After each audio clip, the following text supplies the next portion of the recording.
a piece of dried leather hidden in the silence of a cave in Judea. At first glance, just old religious texts, but it was exactly these scrolls of Isaiah that triggered panic in the corridors of the Roman Empire 2 millennia ago. Rome didn't usually fear parchments. Their main concern had always been massive armies. Yet, carved into those ancient Hebrew lines rested a theological code so destructive to the authority of the Caesars that the imperial order was absolute. This message had to be erased from history at all costs. The system swept the region to ensure that such a version of the prophecy would never see the light of day. They failed. What was so grave in those original words that terrified the masters of the ancient world? And why does the official history that reaches us today seem to have intentionally softened the true shock of this discovery? When we talk about the Holy Bible, most of us picture an untouchable book, whose words descended from the heavens onto modern pages without a single comma being changed over the centuries. But the factual reality, my friends, is much rougher and more fascinating. In 1947, an accidental find in the arid caves of Qumran, near the Dead Sea, changed everything we thought we knew. A young Bedouin shepherd, tossing stones into the darkness of a cave, heard the sound of breaking pottery. Inside, preserved by absolute isolation, was the famous Great Isaiah Scroll, a colossal document of pure leather, 1,000 years older than any Hebrew biblical manuscript humanity had known until then. This is exactly where the story gets thorny, and the grand contradiction knocks on our door. We grew up hearing the prophecies of Isaiah in churches, reading about peace and celestial redemption. They are beautiful texts, but when experts unrolled that ancient leather and read the original Hebrew letter by letter, a chill ran down the academic spines. The ancient text wasn't so docile. There were incredibly strong nuances and entire passages that very conveniently lost their power or simply vanished in the translations that made their way to you. Could these just be innocent typos by tired monks in the Middle Ages? It's very easy and convenient to blame the scribes' naivety. But looking coldly at what was softened, you realize there is absolutely nothing random about it. The passages that seem to have been consciously distorted or omitted are precisely the ones prophesying the crushing of earthly empires and the relentless fall of the powerful leaders of the earth. Think with me for a moment. If you rule the Roman Empire with an iron fist, the last thing you want is the oppressed people reading a millennial, unquestionable document stating that your empire of stone and steel will turn to dust. That isn't just theology. It's pure politics, mass control, and survival instinct. The popular version presents us with a peaceful, purely spiritual prophet Isaiah. However, the raw manuscript, the one that withstood the dust of time, carries a completely dissonant narrative. It reveals promises that represented a direct physical and ideological threat to Rome's war machine. This forces us to face a very uncomfortable question head-on. To what extent has the official history we consume today been surgically edited to protect the thrones of emperors who thought they were untouchable gods? Are we dealing with understandable translation errors, or the largest state censorship operation of antiquity? But before we move forward and dive headfirst into the dark details of that era, I have a quick favor to ask. If this unfiltered historical investigation makes sense to you, go ahead and like the video and subscribe to the channel to support our work and make sure you don't miss the next chapters. And take advantage of the pause to let me know in the comments. What city are you watching us from today? I really want to know how far our search for truth has already reached. To unravel what was actually at stake in those dried skins, we need to look closely at the chessboard where this deadly game was taking place. Forget for a moment that romanticized image movies show us, of senators in white togas civilly debating philosophy. For the conquered peoples, Rome's machine was a truly relentless bulldozer. The famous Pax Romana, the peace of the empire, was guaranteed by iron, fire, and a heavy boot on the neck of anyone who dared to disagree. But the Caesars were top-tier strategists. They knew perfectly well that brute force wins battles, but it doesn't sustain an empire for centuries on end.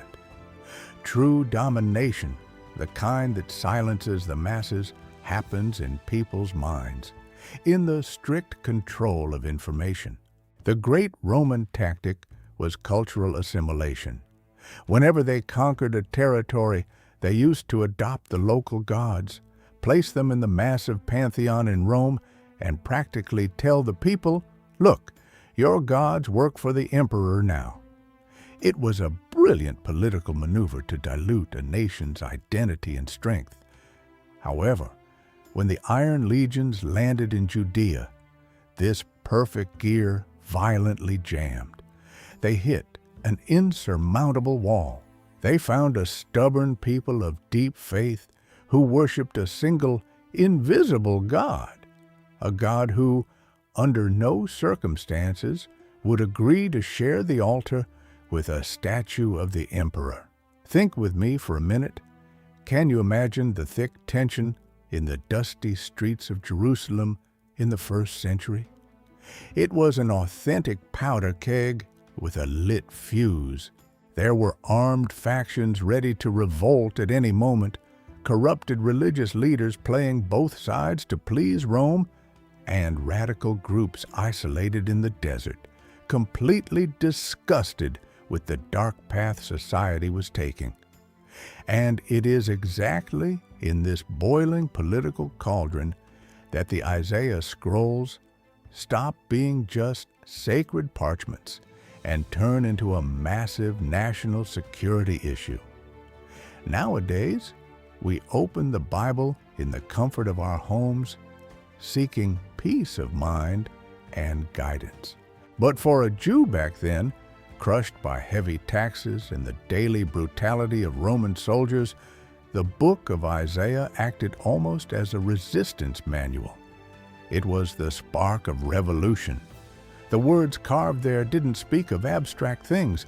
They decreed the end of proud empires, announced powerful kings being humiliated into the dust, and promised, in plain letters, the arrival of a Messiah, an anointed leader who would shatter the oppressor's yoke once and for all. For Roman military intelligence and the local politicians operating as puppets of the system, this was far from being just a theological difference. This was the crime of treason, direct incitement to armed rebellion. Look, a rebel leader with a sword in his hand is a nuisance that a well-trained legion can solve in a few hours. But a millennial document, unquestionable to those people, proving that the greatest superpower on Earth's days were numbered? That was a tactical nightmare. Rome quickly realized it needed to neutralize this idea, since it wasn't logistically possible to invade every home and synagogue to burn all the scrolls. The chosen tactic was much more sophisticated and perverse, subtle censorship. The system began to favor and spread diluted versions of the text. It was extremely convenient for the state to support translations where the suffering servant or the Messiah appeared as strictly spiritual and passive figures, posing no threat whatsoever to the rule of Tiberius, Caligula, or Nero. Historical erasure, my friends, rarely happens just with bonfires in the public square. More often than not, it is done with the silent pen of those in power, altering or softening the meaning of a crucial word to drain a prophecy's strength. It was exactly this dread, this certainty of seeing the truth swallowed and manipulated by the state, that led extremist groups to grab their oldest, rarest, and most untouched copies, like the great Isaiah scroll, and hastily hide them in the inhospitable caves of Qumran. Once we understand the gravity of this scenario, our entire perspective changes. When we look at the photos of those fragments today, we aren't just reading old, faded letters. We are looking at the material proof of a desperate historical rescue against the greatest system of censorship and mass control of antiquity. Now that we understand the political pressure cooker that Roman rule was at the time, our investigation takes a leap through time and lands straight into the laboratories and universities of the modern world. The discussion around the Isaiah scrolls, my friends, is the kind that keeps any serious researcher awake at night. And don't think we're just talking about mild bureaucratic debates in theological seminaries. The rabbit hole goes much deeper. The fight violently crashed into the halls of archaeology, linguistics, and ancient history departments all over the planet. On one side of this veritable academic trench, we have the institutional and traditional view, that more comfortable narrative, which fiercely maintains that the text you have on your shelf today is a perfect carbon copy, intact and millimetrically identical to what the prophets wrote in antiquity. The defenders of this more conservative line bring a heavy argument to the table. They point out that when we compare the great Isaiah scroll of Qumran with the so-called Masoretic text, the Hebrew basis of our current Bibles, standardized centuries later, the similarity in the overall structure is, indeed, fantastic. The absurd rigor Jewish scribes had when copying scriptures, counting letter by letter to avoid adulterations, is undeniable. But, as old detectives like to say, the real story hides between the lines and in the shadows. And it is exactly at this crucial point that the other half of the academic community steps in and points out the holes in this completely pacified narrative. These critical and independent scholars, the ones who aren't afraid to poke the historical wound, prove to us that the structural fidelity of a text does not guarantee, in any way, the fidelity of its original meaning. They pull out the linguistic magnifying glass and reveal to us that there are indeed thousands of minor variations in the Dead Sea manuscript. It's true that a good portion of these differences boils down to harmless ancient spelling issues, but there is a thorny set of subtle omissions and word choices that are far too surgical, far too precise, to be swallowed as mere hiccups by a tired copyist monk. The argument of this investigative current is heavy. They argue that the adaptations in later translations were a coldly calculated maneuver, a deliberate state strategy to anesthetize the prophetic message. You know that moment when you need to stop everything, brew some hot black coffee with a little sugar, sit back in the armchair, and think with a cool head. Well, that is exactly the exercise the greatest philologists in the world do when faced with these undeniable evidences. The deep debate shows us that the glaring mistake of extreme conservatives is turning a blind eye to the massive political weight words held in antiquity, treating the book of Isaiah as if it were floating in a vacuum, immune to the crushing pressures of the Roman Empire. On the other hand, The gross mistake of some modern conspiracy theorists is claiming that the entire Bible was a grand invention forged by Rome. The naked truth, the one the archaeologist's trowel rips from the earth, lies right in the middle. The original text existed. It was authentic, and it was politically subversive and terrifying to the Caesars. What the Roman state and its allies tried to do wasn't to burn the books in the public square, but to tame the beast. They tried to clip the claws of Isaiah's prophecies, sneakily swapping terms that meant physical revolt, social justice, and the ruin of empires for words with a passive, harmless, and purely ethereal connotation. It is walking on this academic tightrope that we move forward now. We won't swallow blind optimism nor conspiratorial pessimism. We are going to do what very few have the audacity to do: look directly at the primary source.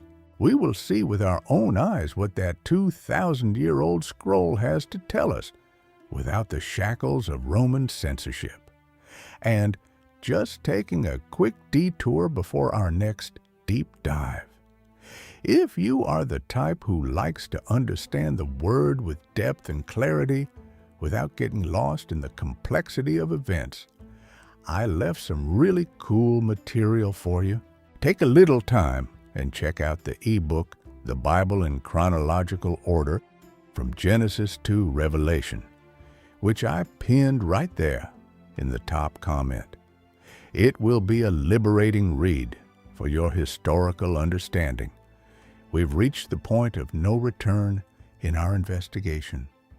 The moment where desk theories are left behind and the dust of real history dirties our hands.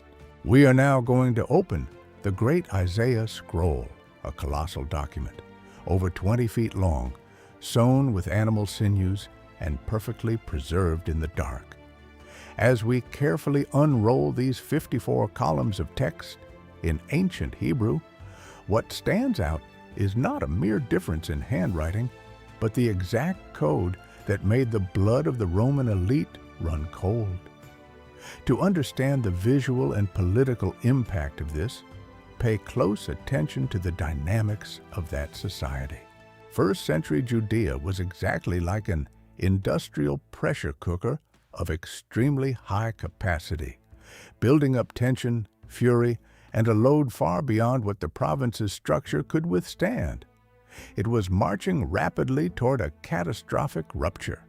On the flip side, the Caesars steered the Roman Empire like a colossal ship, an arrogant giant that deemed itself absolutely unsinkable, slicing through the sea of time with blind confidence, completely ignoring that the ancient prophecy kept in the desert was the massive, silent block of ice that sooner or later would tear open its hull of invincibility. The grand climax of this story rests on a single yet devastating altered word in chapter 52, verse 14, in the famous suffering servant passage. If you open your Bible right now in the standard translation we inherited from centuries of filtered tradition, you'll read that the servant, the Messiah, would suffer so much that his face would be marred or disfigured more than any other man. The Hebrew word used in the Masoretic text for marred or corrupted is mishchat. It is a sad image, a beaten, humiliated man, a passive victim. Rome loved this version. A physically defeated, disfigured spiritual leader doesn't lead rebellions. He merely suffers in silence. It was the perfect narrative to keep the people docile, weeping for a victimized hero. However, when archaeologists put the magnifying glass over the original Qumran manuscript, the untouched scroll that escaped the empire's censorship, they got a monumental shock.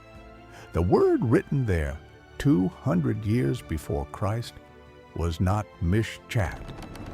The Dead Sea scribes wrote mashachti. The phonetic difference is subtle, but the theological and political abyss is absolute. Mashachti does not mean disfigured. It means, I anointed him. The original phrase, raw and forbidden, openly declared, just as many were astonished at you, in the same way I anointed him. Can you grasp the atomic weight of this discovery? The untouched text wasn't describing a disfigured poor soul getting beaten by soldiers. God himself, the Lord of hosts, was rising up in the text of Isaiah and declaring, I anointed this man. Anointing in the ancient world was no poetic symbol. It was the military and political coronation ceremony of a supreme king. It was the stamp of absolute authority to rule, destroy enemies, and judge the nations. When Roman spies and the corrupt elite in Jerusalem, like the Herodian dynasty, read that original Hebrew, the panic was immediate. The scroll wasn't talking about a victim. It spoke of a king crowned by the supreme God, ready to take the throne of the earth. To Julius Caesar, Augustus, or Tiberius emperors who demanded to be called Dominus et Deus, lords and gods, reading in a millennial, unquestionable document that the true anointed king was on his way to crush the nations was the equivalent of a formal declaration of war. Rome understood that it couldn't destroy the Jewish belief, but it could. Through the control of later translations and pressure on official copyists, alter mashachti, anointed, to mischat, disfigured. They traded the crown of an invincible king for the wounds of a powerless victim. They castrated the prophecy to save their own skin. The domesticated version was shoved down the throats of the following generations, while the revolutionary code of true royalty was locked away in the caves of the Dead Sea, waiting 2 millennia until we, finally, could discover what they tried to silence. The scroll proves to us that the narrative wasn't about conformity in the face of pain. It was about the unshakable triumph of an authority that no human empire could withstand. To understand the real panic that gripped the Roman high command, we need to step firmly onto the stone and blood-soaked streets of the empire. We make a gross historical error when we look at the Bible through today's lenses, thinking religion and politics were separate worlds. Back then, my friend, religion was politics in its rawest and most direct form. When the emperor took the coveted throne in Rome, he wasn't just the supreme commander of the legions. He automatically received the title of Pontifex Maximus, the high priest of the official religion, and demanded to be worshipped by everyone as a living god walking among mortals. The imperial cult was exactly the glue that held that gigantic mosaic of peoples together under the same whip. You could perfectly well have your local gods in Judea or Syria as long as you burned some incense and bent the knee to the statue of Caesar. It was the ultimate loyalty test. Now, put yourself in the shoes of Roman generals and governors when their spies translated the raw message of Isaiah boiling over in the synagogues. The prophet was in no way announcing a harmless philosopher who would teach the people to take a beating quietly and passively turn the other cheek. The word mashachti, that I anointed him, carved into the original scroll we just discovered a moment ago, drew the exact profile of a supreme monarch, an absolute king endowed with relentless justice, who would never agree to share his domain with a Roman wearing a toga. For the oppressive system, accepting the legitimacy and the spread of this text was signing their own ideological death warrant. It was admitting in the public square that Caesar was a fraud, a mere usurper, occupying a throne that, by divine right, already had an unquestionable owner. And the rabbit hole goes even deeper when we look at the societal blueprint this anointed king would bring with him. The original text of Isaiah is highly subversive in practical terms. There are extremely famous passages where the prophet decrees that under this new government, the nations would take their swords forged for combat and turn them into plowshares. They would take their spears and make pruning hooks. Today, we read that in church and think it's beautiful poetry.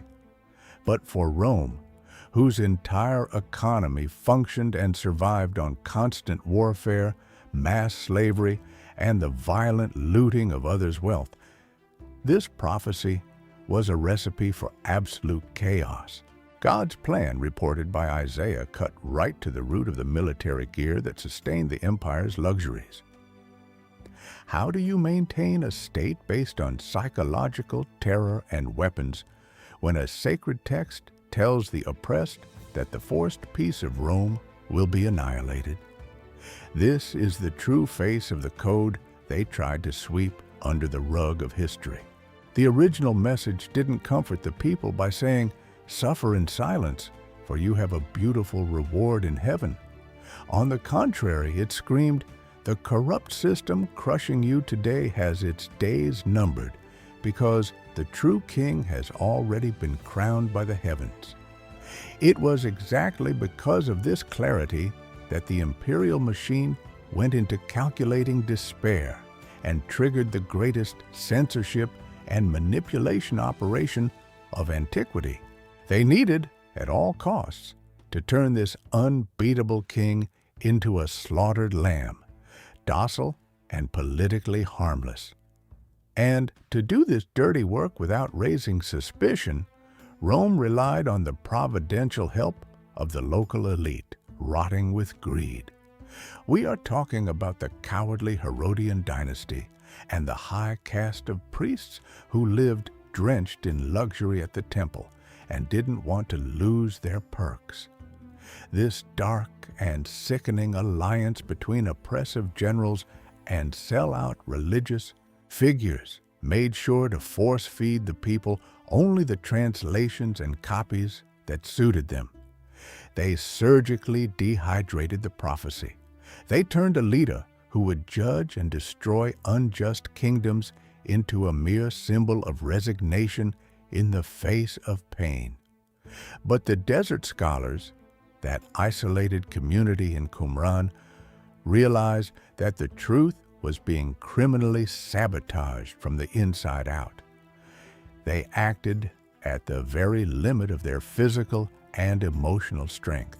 Hiding those intact parchments in inhospitable caves, wrapped in linen and sealed in clay jars, was possibly the greatest act of literary resistance and faith in our history. They shielded the primary code so the filthy tentacles of the empire would never reach it. What we are seeing now, millennia later, is not a boring little class on archaic grammar. It is the material and undeniable proof of the greatest fraud ever orchestrated to protect the masters of human power. This entire journey through the dark corridors of history leads us to an inescapable reflection, one that echoes with full force in our days. The discovery that the Roman Empire and the corrupt religious elites deliberately tried to castrate the power of Isaiah's prophecy should not in any way weaken our faith. Quite the opposite. It should strengthen our relentless pursuit of the truth.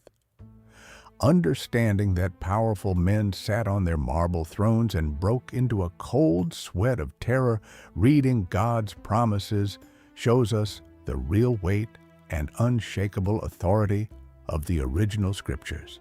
The word was so powerful, so dangerous to the system of human corruption, that the greatest empire of antiquity had to mount a state operation, manipulating texts just to try to silence it. This invites us to do a much more mature, sober, and critical reading of everything we consume.